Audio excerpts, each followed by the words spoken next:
Is everybody panic selling right now, or am I just like watching the market shift before my eyes? Because I'm going to tell you, in Brevard County, Florida right now, I am seeing an increase in inventory like I have never seen before in the last 3 years, actually my entire career in the state of Florida ever. I am fucking all for it because home buyers have been struggling hardcore to just even get a fucking home. And now we actually have an opportunity for people who have been trying to buy a new house or size up or down or whatever to actually be able to afford a primary home again and or get into a fucking home, let alone. So yeah, in my eyes, everybody's fucking panic selling. I'm actually going to be selling this beast, but I'll be honest with you, I bought mine for $165, so if I sell it for more than that and I profit something, I'm fucking good either way. This thing's about $300,000, but it is what it is. I don't know.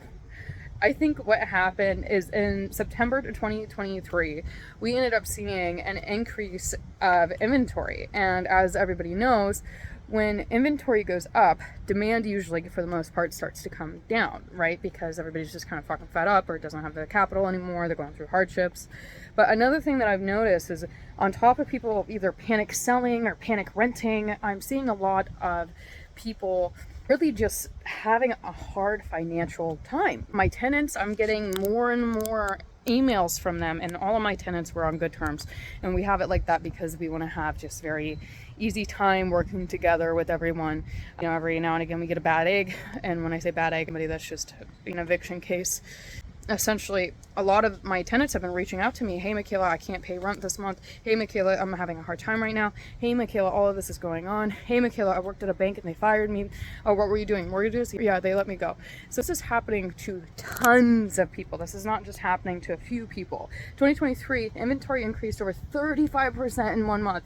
1 month we saw a 35% increase. Your girl went and walked a house that I want to buy so I can sell this thing, and you know, my family have a little bit of a nicer home in our shack here. The shack is beautiful. I should call it the shack. It's the Cookie Monster shack, but it's a shack. You know, I'm cool with it. It's my starting basis. And we want to go put an offer on it, but I'm sitting here and inventory is fucking skyrocketing, and before I know it, the market's gonna fucking crash or change or something. Like, we're already seeing major shifts in fucking today's market. So if I buy right now, should I even buy or should I hold off? And I'm saying this for myself, so I'm gonna speak from the basis of myself. What am I doing as a buyer in today's market and as a broker in today's market? I'm a property manager, broker, buyer, and investor, and I liquidated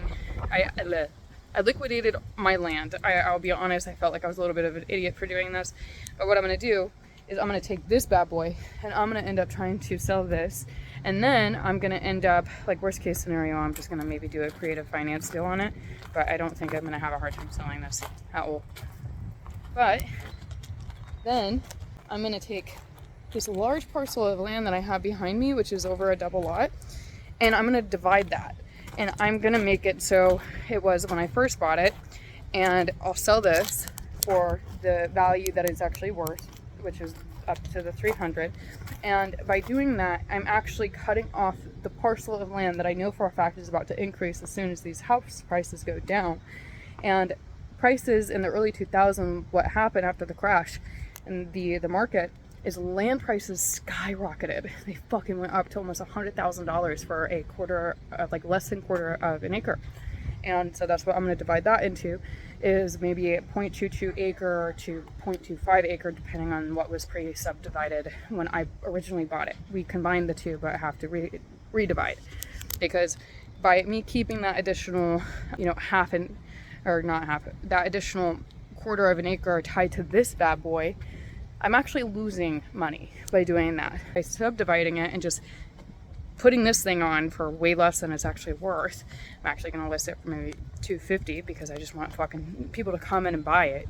I am actually going to end up making possibly way more money than I would if I kept it together.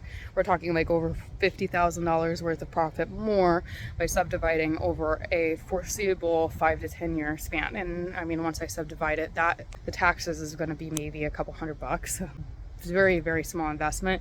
And that secondary parcel of land was actually given to me for free. So it's guaranteed revenue no matter what. I'm going to go ahead and do that.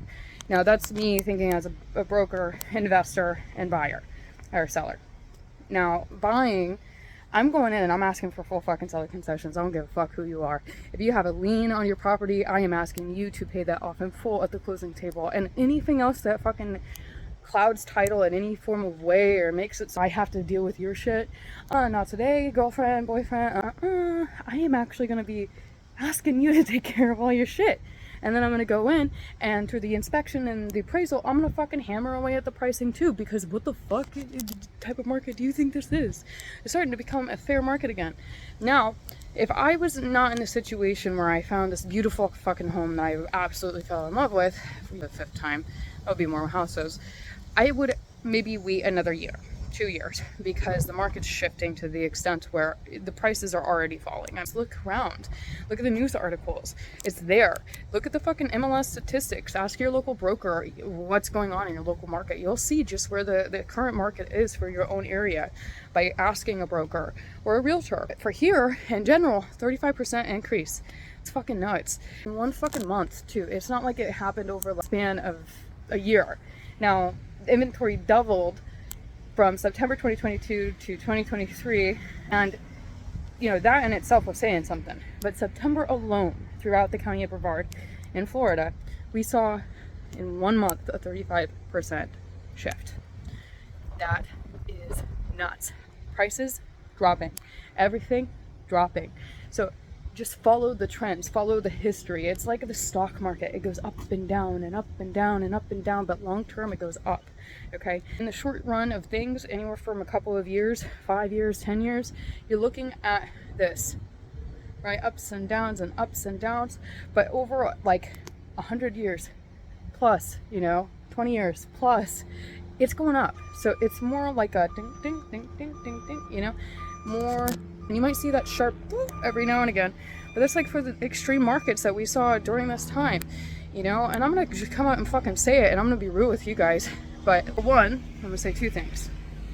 For one, where prices went in this last 5 years, they should have never fucking gotten to that point. The fact that they became so unreasonably priced for people and so unrealistic just for its own market standard, that is just by default going to be a fucking problem. We all knew that and saw that one coming. It's just how hard are we going to fall, We don't know. It could be as bad as the early 2000s, or it could not. It could end up being perfectly fine and it's just a little bit of a correction and now we can all afford to fucking live normally. But it depends. We also have wars going on, and new terms coming to financing with Fannie and all of that shit with multifamilies. Now, from an investor's perspective, I'm going to come out and I'm going to fucking say this, and not a lot of people are going to agree with me. I really don't give a fuck. If you are an investor, you need at least 6 months of reserves able to be held in an escrow account for you, for your repairs. Additionally, you should be able to make major repairs to your home. Let's say that if your roof gets broken, or your window's broken, or for example, I've got to fix that, apparently. Fixed. But if it's like a major one, I actually really have to fix that. But if it's like a major issue, right? Like the roof or something breaks, or a window breaks, or a major, your septic goes fucking to shit. Now you need a new septic. You should be able to fucking replace that shit with no fucking problems. You should be able to qualify for financing and be able to put the down payment down, but also still have the reserves. You should also have good insurance. If you can't afford those 3 necessities, you should not be fucking investing. And I am so sick of fucking novice broke investors coming to the fucking town. And being broke has nothing to do with that. I started with no fucking money to my name, but I have never fucked with a person's housing before, ever in my entire fucking goddamn life, while I could not afford to do so. Okay, and like I say this with kind amount of sensitivity to it, but just realism. Because investing has to do with other people's housings, okay? Especially when you're in the residential spectrum. I don't think that this is, again, my own personal opinion and from my own experience and watching people fail and me fail and, actually going through this fucking shit and losing thousands of thousands of thousands and also having other people lose thousands and me have to help them out of those fucking situations. If you can't afford basic major repairs and holding a reserves account 6 months, if a $250 fee or a renewal fee for 1 month is going to kick your fucking ass, you should not be fucking investing. You should be making more moves to building yourself up to make it so you can invest safely and to be actually proactive instead of being these fucking idiots and slumlords who are coming into the housing markets, taking up fucking primary residences for a fucking normal fucking person that actually needs a fucking home, making it impossible for them to actually be able to buy a house because the fucking prices are so expensive. I mean, you end up getting in here, you can't even make the fucking payment if something happens. If they're late on their rent, you can't make your fucking mortgage payment, and then you end up in fucking foreclosure. I had somebody recently ask me to write their lender a fucking letter, and I don't give a fuck if you don't like me after this. Asked me to write a letter to their fucking lender because something happened with the war that ended up fucking with our tech stuff, and it was a delay. So now he wanted me to write a letter to his lender why he didn't pay his mortgage that he got unrelated to me. It's not fucking happening. If you cannot pay your mortgage because of a delay by 15 days, 30 days, 40, 45 days, if something creates a delay in your investment of 15 to 45 days and to your rent income or your rental stream, you should be able to pay your mortgage. You should be able to still make those repairs. You should still be able to fucking hold your ground. If you can't do it, you shouldn't be investing yet. Get your shit together, then go invest. Stop being fucking greedy. Stop jumping into shit too soon. And I guarantee you're going to see more rental revenue coming. So those are the two fucking pieces of advice that I have for you guys and everything else that was in this video. But really, if you're smart, I would recommend to wait a little bit longer because the market is fucking shifting. It's just a matter of when and how much is it going to shift. This is Mickayla Fatovic. If you're in Brevard County, Florida, I'm here to help you. My entire team is here. We work mainly specifically in the multifamily and commercial spectrum, but we do residential as well. So hit your girl up because we do it all. We're a one-stop shop. Peace out.